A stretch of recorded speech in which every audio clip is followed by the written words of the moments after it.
السلام علیکم ورحمۃ اللہ وبرکاتہ۔ صحابہ کرام کی جماعت میں مہاجرین اور انصار افضل ہیں، پھر انصار پر مہاجرین کو فضیلت حاصل ہے اور مہاجرین پر عشرہ مبشرہ کو فضیلت حاصل ہے۔ نبی اکرم صلی اللہ علیہ وسلم کا ارشاد ہے، ابو بکر جنت میں ہیں، عمر جنت میں ہیں، عثمان جنت میں ہیں، علی جنت میں ہیں، طلحہ جنت میں ہیں، زبیر جنت میں ہیں، عبد الرحمن بن عوف جنت میں ہیں، سعد بن ابی وقاص جنت میں ہیں، ابو عبیدہ بن جراح جنت میں ہیں، سعید بن زید جنت میں ہیں۔ اس حدیث کو ترمذی اور ابن ماجہ نے سیدنا عبد الرحمن بن عوف اور سیدنا سعید بن زید کے واسطے سے روایت کیا ہے۔ سیدنا عبد الرحمن بن عوف رضی اللہ عنہ کا حال سنیے۔ سیدنا عبد الرحمن بن عوف 589 عیسوی میں مکے میں پیدا ہوئے۔ آپ نبی صلی اللہ علیہ وسلم کے اس دنیا میں تشریف لانے کے 10 سال بعد پیدا ہوئے۔ گھر والوں نے نام عبد امر رکھا۔ یہ بھی کہا جاتا ہے کہ عبد الکعبہ نام رکھا گیا تھا۔ جب آپ نے اسلام قبول کیا تو نبی صلی اللہ علیہ وسلم نے نام بدل دیا اور عبد الرحمن رکھا۔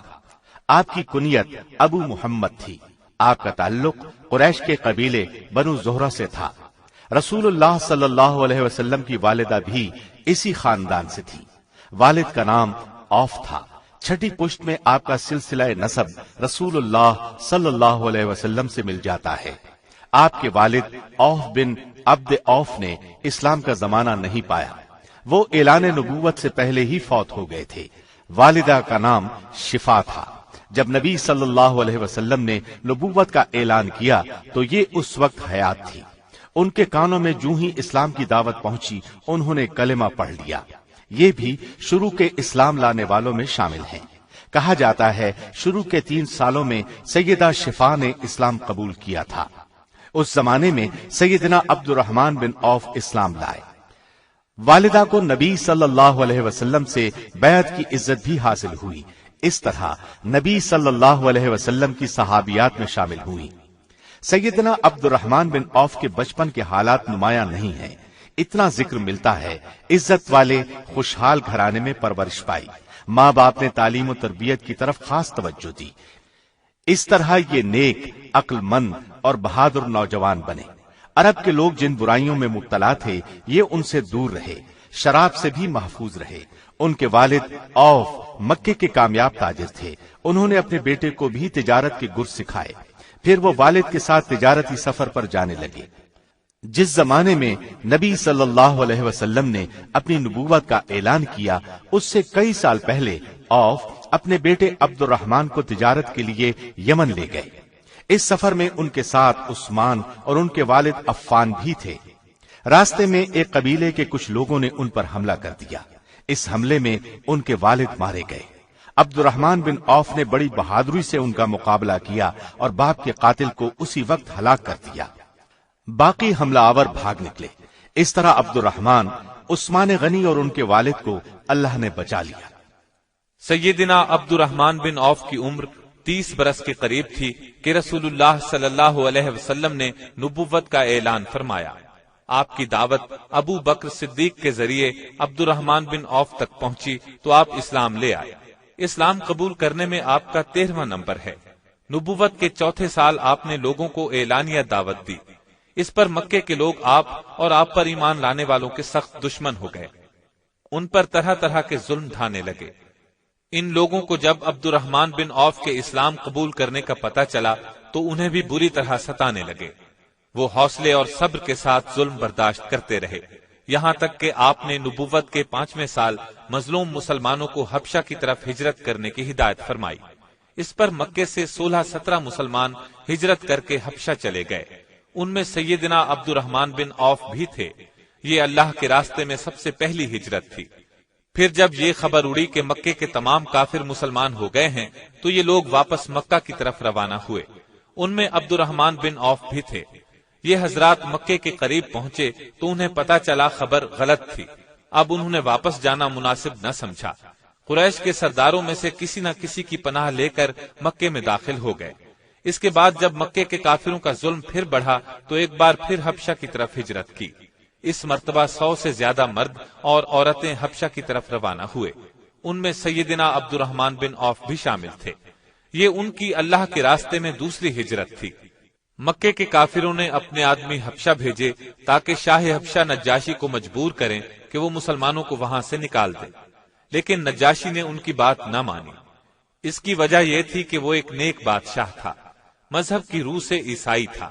جب اس نے مسلمانوں سے نبی صلی اللہ علیہ وسلم کے بارے میں سوالات کیے تو جواب میں وہ کافی متاثر ہوا۔ اس کے بعد جب نبی صلی اللہ علیہ وسلم نے حبشہ میں موجود مسلمانوں کو ہدایت فرمائی کہ وہ اب مدینے پہنچ جائیں تو تب عبد الرحمن بن عوف نے دوسرے مسلمانوں کے ساتھ مدینے کی طرف ہجرت کی۔ سیدنا عبد الرحمن بن عوف نے جب مدینے کی طرف ہجرت کی اس وقت آپ کی عمر 43 سال تھی۔ اس کے بعد آپ نے باقی زندگی مدینے میں گزاری۔ بھائی چارے کے موقع پر نبی صلی اللہ علیہ وسلم نے سیدنا سعد بن ربیع کو ان کا بھائی بنایا۔ عبد الرحمن بن عوف جب ہجرت کر کے مدینے پہنچے تو انہی کے گھر میں مہمان بن کر ٹھہرے تھے۔ سعد بن ربیع بڑے دولت مند تھے۔ بھائی چارے کے بعد انہوں نے اپنی دولت کا، جائیداد کا، غرض کے ہر چیز کا نصف آپ کو دینا چاہا، لیکن عبد الرحمن بن عوف نے ان کا شکریہ ادا کرتے ہوئے کہا، بھائی یہ سب چیزیں تمہیں مبارک ہوں، مجھے تو تم صرف بازار کا راستہ بتا دو جہاں تجارت ہوتی ہے۔ سعد بن ربیع نے انہیں بازار کا راستہ بتا دیا۔ آپ بازار گئے اور وہاں سے پنیر اور گھی خرید کر ان کی تجارت شروع کر دی۔ یہ ان کا خاندانی پیشہ تھا۔ بہت جلد وہ کامیاب تاجر بن گئے اور دولت مند ہو گئے۔ آپ نے اپنی زندگی اور دولت اسلام کے لیے وقف کر دی۔ جہاد میں بھی ہر طرح حصہ لیا۔ بدر کی لڑائی میں آپ شریک تھے۔ بدر میں شریک ہونے والے صحابہ کا بہت بڑا درجہ ہے۔ اللہ نے ان کے سب گناہ معاف کر دیے اور انہیں جنت کی خوشخبری سنائی۔ احد کی لڑائی میں جو صحابہ رسول کریم صلی اللہ علیہ وسلم کے ارد گرد جم کر کھڑے رہے ان میں سیدنا عبد الرحمن بن عوف بھی تھے۔ آپ جان ہتھیلی پر رکھ کر لڑتے رہے، زخم پر زخم کھایا لیکن اپنی جگہ سے نہ ہٹے۔ لڑائی کے بعد ان کے جسم پر 21 زخم گنے گئے۔ ان میں پاؤں کا زخم اس قدر شدید تھا کہ ساری عمر لنگڑا کر چلتے رہے۔ ہجرت کے 5ویں سال خندق کی لڑائی پیش آئی۔ اس کو غزوہ احزاب بھی کہا جاتا ہے۔ اس لڑائی کی خاص بات یہ ہے کہ عرب کے تمام کافروں نے مل کر مدینے پر چڑھائی کی تھی۔ آپ نے مدینے میں ٹھہر کر اس کا مقابلہ کرنے کا فیصلہ کیا اور سیدنا سلمان فارسی کے مشورے پر شہر کے گرد خندق کھودی گئی۔ اس کام میں نبی صلی اللہ علیہ وسلم اور دوسرے صحابہ کے ساتھ سیدنا عبد الرحمن بن عوف نے بھی حصہ لیا۔ شام کی طرف جانے والے تجارتی قافلے دومت الجندل سے گزرتے تھے۔ اس علاقے میں بنو کلب کے لوگ آباد تھے۔ یہ لوگ عیسائی تھے اور قافلوں کے لیے بڑا خطرہ تھے۔ شعبان 6 ہجری میں رسول اللہ صلی اللہ علیہ وسلم نے عبد الرحمن بن عوف کو سالار بنا کر 700 صحابہ کا لشکر دے کر ان کی طرف روانہ کیا۔ اپنے ہاتھ سے ان کے سر پر پگڑی باندھی۔ وہاں پہنچ کر آپ نے بنو کلب کو اسلام کی دعوت دی۔ 3 دن تک وہ انہیں تبلیغ کرتے رہے۔ آخر تیسرے دن قبیلے کے لوگ مسلمان ہو گئے۔ فتح مکہ کے موقع پر بھی آپ ساتھ تھے۔ قبیلہ بنو حوازن اور بنو سعد نے مکے پر حملے کی تیاری کی تو نبی صلی اللہ علیہ وسلم 12,000 کا لشکر لے کر آگے بڑھے۔ حنین کے مقام پر یہ قبیلے جمع ہو رہے تھے۔ آپ بھی وہاں پہنچ گئے۔ اسلامی لشکر میں عبد الرحمن بن عوف بھی شامل تھے۔ انہوں نے لڑائی کے میدان میں بہت جواں مردی دکھائی، ڈٹ کر لڑے۔ اللہ تعالیٰ نے کافروں کو شکست دی۔ ان کے 6,000 آدمی گرفتار ہوئے، باقی بھاگ نکلے۔ غزوہ تبوک کے موقع پر جب تمام صحابہ نے دل کھول کر چندہ دیا، سیدنا عبد الرحمن بن عوف نے ایک بڑی رقم نبی صلی اللہ علیہ وسلم کی خدمت میں پیش کی۔ اس سفر میں ایک خاص واقعہ یہ پیش آیا کہ لشکر نے ایک جگہ پڑاؤ ڈالا۔ صبح کے وقت فجر کی نماز سے پہلے نبی صلی اللہ علیہ وسلم قضاء حاجت کے لیے تشریف لے گئے۔ آپ کو واپس آنے میں کچھ دیر ہو گئی تو لوگوں نے عبد الرحمن بن عوف کو امامت کے لیے کھڑا کر دیا۔ انہوں نے نماز شروع کر دی۔ جب نبی صلی اللہ علیہ وسلم وضو کر کے تشریف لائے تو مغیرہ بن شعبہ آپ کے ساتھ تھے۔ انہوں نے ارادہ کیا کہ عبد الرحمن بن عوف کو پیچھے ہٹا دیں، لیکن آپ نے فرمایا رہنے دو۔ پھر نبی صلی اللہ علیہ وسلم نے عبد الرحمن بن عوف کے پیچھے 1 رکعت ادا کی۔ ان کے سلام پھیرنے پر آپ نے بقیہ نماز پوری کی۔ تبوک سے واپسی پر آپ نے حج کے لیے 300 صحابہ کا قافلہ مکے کی طرف روانہ کیا۔ اس میں عبد الرحمن بن عوف بھی تھے۔ ہجرت کے 10ویں سال نبی صلی اللہ علیہ وسلم حج کے لیے تشریف لے گئے۔ 1 لاکھ سے زائد صحابہ ساتھ تھے، ان میں سیدنا عبد الرحمن بن عوف بھی تھے۔ ہجرت کے 11ویں سال نبی صلی اللہ علیہ وسلم بیمار ہو گئے اور ربیع الاول کے مہینے میں اس دنیا سے رحلت کر گئے۔ انا للہ و انا الیہ راجعون۔ دوسرے مسلمانوں کی طرح سیدنا عبد الرحمن بن عوف کو بھی شدید صدمہ پہنچا، غم سے نڈھال ہو گئے۔ ابو بکر صدیق کی خلافت میں آپ سے حکومتی معاملات میں مشورے لیے جاتے رہے۔ اسی طرح سیدنا عمر کے دور میں بھی آپ مشیر رہے۔ آپ کے مشوروں کو قدر کی نگاہ سے دیکھا گیا۔ امیر حج بنائے گئے۔ ایک مرتبہ شام کے وقت مدینے کے باہر ایک قافلہ آ کر رکا۔ امیر المومنین عمر فاروق کو پتا چلا تو سید عبد الرحمن بن عوف سے فرمایا، قافلے والے تھکے ماندے ہوں گے، بے خبر سو جائیں گے، ایسے میں کوئی نقصان نہ ہو جائے، آؤ تم اور میں رات کو قافلے کی پہرہ داری کریں۔ چنانچہ دونوں رات بھر پہرہ دیتے رہے۔ 16 ہجری کو سیدنا عمر فاروق رضی اللہ عنہ شام تشریف لے گئے۔ وہاں بیت المقدس کے عیسائیوں سے صلح کا معاہدہ طے پانا تھا اور اس معاہدے کے تحت عیسائیوں کو بیت المقدس حوالے کرنا تھا۔ یہ معاہدہ جابیہ کے مقام پر لکھا گیا۔ گواہ کے طور پر عبد الرحمن بن عوف نے دستخط کیے۔ سیدنا عمر نے جب آخری مرتبہ 23 ہجری میں حج کیا تو عبد الرحمن بن عوف ساتھ تھے۔ ابو لولو یہودی نے جب سیدنا عمر فاروق پر خنجر سے 6 وار کیے تو آپ نے عبد الرحمن بن عوف کا ہاتھ پکڑ کر اپنی جگہ امامت کے لیے کھڑا کر دیا، خود زمین پر گر پڑے۔ عبد الرحمن بن عوف نے نماز مکمل کی۔ اس وقت تک ابو لولو نے 9 صحابہ پر وار کیے تھے، ان میں سے 7 شہید ہو گئے۔ عمر رضی اللہ عنہ کے زخم بہت شدید تھے، لوگ اٹھا کر گھر لائے۔ اس حالت میں آپ نے خلافت کے لیے 6 صحابہ کے نام تجویز کیے اور فرمایا، میں ان سے بڑھ کر کسی کو خلافت کا حقدار نہیں سمجھتا۔ وہ 6 نام یہ تھے: سیدنا عثمان، سیدنا علی، طلحہ، زبیر، عبد الرحمن بن عوف، سعد بن ابی وقاص رضی اللہ عنہم۔ یکم محرم 24 ہجری کو عمر رضی اللہ عنہ نے وفات پائی۔ قبر میں اتارنے والوں میں عبد الرحمن بن عوف بھی تھے۔ آپ کے بعد سیدنا عثمان رضی اللہ عنہ خلیفہ بنے۔ آپ بھی عبد الرحمن بن عوف کی بہت عزت کرتے تھے۔ آپ نے انہیں امیر الحج بھی بنا کر بھیجا۔ 29 ہجری میں حج کے لیے گئے تو عبد الرحمن بن عوف کو ساتھ لے گئے۔ سیدنا عثمان کی خلافت کے 6 سال امن و سکون سے گزرے، لیکن پھر ان کے خلاف سازشیں شروع ہو گئیں۔ عبد الرحمن بن عوف کبھی بھی کسی سازش کے قریب تک نہ گئے، اپنا وقت نہایت خاموشی سے گزارتے رہے، یہاں تک کہ دنیا سے رخصتی کا وقت آ پہنچا۔ عبد الرحمن بن عوف نے خلافت عثمانی میں خلافت کے 8ویں سال 31 ہجری میں وفات پائی۔ وہ ماہ سفر کی پہلی تاریخ تھی، منگل کا دن تھا۔ اس وقت ان کی عمر 72 سال تھی۔ ان کی وفات کی خبر سن کر مسلمانوں کو شدید صدمہ پہنچا۔ سیدنا علی نے ان کے جنازے پر کھڑے ہو کر دکھ بھرے لہجے میں فرمایا، عبد الرحمن بن عوف، تم نے اچھا زمانہ پایا اور فتنوں سے بچ کے چل دیے۔ سعد بن ابی وقاص بھی جنازے میں شریک تھے۔ راستے میں کئی بار ان کے منہ سے نکلا، آہ یہ پہاڑ بھی چل بسا، یعنی یہ بڑی شان والا آدمی بھی رخصت ہوا۔ امیر المومنین نے نماز جنازہ پڑھائی۔ یہ بھی کہا جاتا ہے کہ زبیر بن عوام نے پڑھائی۔ جنت البقیع میں دفن ہوئے۔ آپ بہت خوبصورت تھے، قد لمبا اور رنگ سرخ تھا، آنکھیں بڑی اور پلکیں لمبی اور داڑھی گھنی تھی۔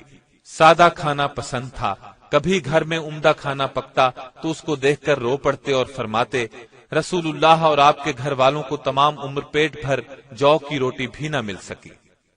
آمدنی کا بڑا ذریعہ تجارت تھا، نہایت کامیاب تاجر تھے۔ جتنے دولت مند تھے اتنے ہی سخی تھے، اپنی دولت بے دریغ اللہ کے راستے میں لٹاتے تھے۔ لطف کی بات یہ کہ جتنا وہ خرچ کرتے تھے اللہ تعالیٰ اتنا ہی زیادہ آپ کو دیتا تھا۔ نماز پڑھتے وقت اس طرح کھڑے ہوتے جس طرح کوئی عاجز بندہ اپنے آقا کے سامنے حاضر ہو۔ اس وقت انہیں اپنے آقا کی عبادت کے سوا کسی بات کا خیال نہیں رہتا تھا۔ نوافل بھی بہت پڑھتے تھے، رمضان کے علاوہ بہت روزے رکھتے تھے۔ زندگی میں کئی حج کیے، دین کے بہت بڑے عالم تھے، کئی شادیاں کی۔ ان سے 8 لڑکیاں اور 20 کے قریب لڑکے پیدا ہوئے۔ آپ کے ایک بیٹے ابو سلمہ کا شمار بہت ہی بڑے عالموں اور تابعین میں ہوتا ہے۔ گھر والوں سے بہت شفقت کا برتاؤ کرتے تھے۔ آپ ان 10 خوش نصیبوں میں ہیں جنہیں دنیا میں جنت کی خوشخبری سنائی گئی۔ اس کے باوجود آپ آخرت کی بہت زیادہ فکر کرتے تھے، کبھی ایسا کام نہیں کرتے تھے جس سے اللہ ناراض ہو۔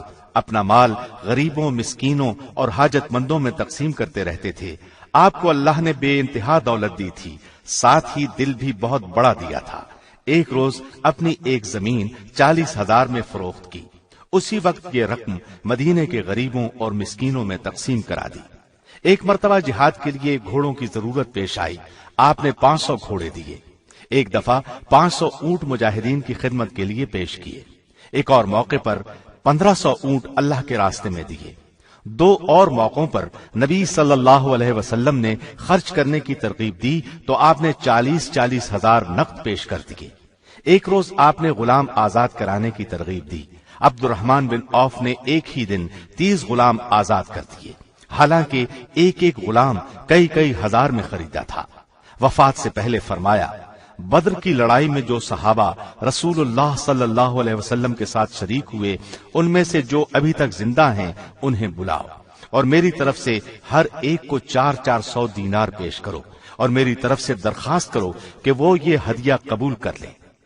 اس وقت تقریباً 100 بدری صحابہ زندہ تھے۔ ان سب نے نہایت خوشی سے یہ ہدیہ قبول کیا۔ پھر فرمایا کہ 50,000 دینار اور 1,000 گھوڑے اللہ کی راہ میں تقسیم کر دیے جائیں۔ چنانچہ یہ بھی اسی وقت تقسیم کر دیے گئے۔ آپ بہت بہادر اور نڈر تھے، حد درجے پرہیزگار تھے۔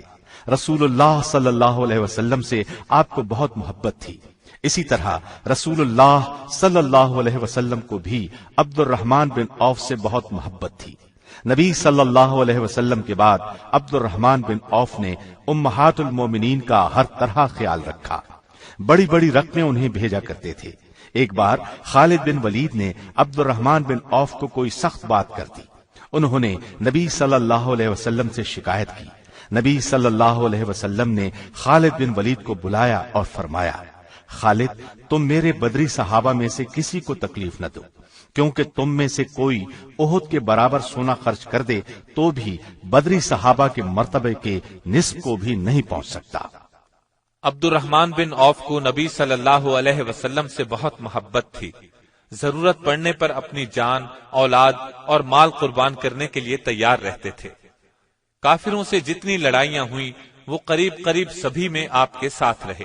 وہ ان چند صحابہ میں سے تھے جن میں سے کوئی نہ کوئی آپ کی خدمت میں حاضر رہتا تھا، تاکہ آپ کو کوئی ضرورت پیش آ جائے تو اس کو پورا کر سکے۔ ایک روز عبد الرحمن بن عوف آپ کی خدمت میں حاضر تھے۔ آپ گھر سے باہر نکلے، عبد الرحمن بن عوف بھی آپ کے پیچھے ہو لیے۔ ایسے میں آپ کچھ فاصلے پر واقع ایک باغ میں داخل ہوئے۔ جب آپ کافی دیر تک باغ سے باہر تشریف نہ لائے تو یہ بھی باغ میں داخل ہو گئے۔ دیکھا کہ آپ سجدے میں پڑے ہیں۔ اسی حالت میں بہت دیر گزر گئی۔ عبد الرحمن بن عوف پریشان ہو گئے۔ دل میں خیال گزرا کہ شاید اللہ نے آپ کو اپنے پاس بلا لیا ہے۔ یہ خیال آتے ہی روتے ہوئے آپ کے نزدیک گئے۔ اسی وقت آپ نے سر مبارک اٹھایا اور دریافت فرمایا، عبد الرحمن بن عوف، کیا بات ہے؟ انہوں نے عرض کیا، اے اللہ کے رسول، میرے ماں باپ آپ پر قربان ہوں، آپ اتنی دیر سجدے میں پڑے رہے، میں سمجھا کہ آپ ہمیشہ کے لیے ہم سے جدا ہو گئے ہیں، اس لیے مجھے رونا آ گیا۔ آپ نے یہ سن کر فرمایا، اے عبد الرحمن، جبریل مجھے خوشخبری دے رہے تھے کہ جو آپ پر درود بھیجے گا اللہ تعالیٰ اس پر درود بھیجے گا، جو آپ پر سلام بھیجے گا اللہ تعالیٰ اس پر سلام بھیجے گا۔ یہ سجدہ اس خوشخبری کے شکرانے کا تھا۔ ایک دفعہ عبد الرحمن بن عوف نے اپنی کچھ زمین 40,000 میں بیچی۔ اس کا ایک حصہ انہوں نے اپنے خاندان بنو زہرہ کے غریبوں، مسکینوں اور حاجت مندوں میں تقسیم کر دیا۔ ایک حصہ امت کی ماؤں کی خدمت میں بھیج دیا۔ عائشہ صدیقہ کے پاس ان کا حصہ پہنچا تو آپ نے پوچھا، یہ مال کس نے دیا؟ انہیں بتایا گیا کہ عبد الرحمن بن عوف نے زمین فروخت کی ہے اور مال تقسیم کیا ہے۔ سیدہ عائشہ نے فرمایا، مجھ پر اور تم پر سوائے بھلے لوگوں کے کوئی مہربانی نہیں کرے گا، اللہ تعالیٰ ابن عوف کو جنت کی نہر سے سیراب کرے۔ رسول اللہ صلی اللہ علیہ وسلم عبد الرحمن بن عوف کو صادق اور سخی فرمایا کرتے تھے۔ ایک دفعہ آپ نے اپنی ازواج مطہرات سے فرمایا، میرے بعد جو شخص تمہاری خدمت کرے گا وہ صادق اور سخی ہوگا، اور یہ عبد الرحمن بن عوف ہی تھے جنہوں نے امہات المؤمنین کی بہت خدمت کی۔ اللہ تعالیٰ کی ان پر بے شمار رحمتیں ہوں۔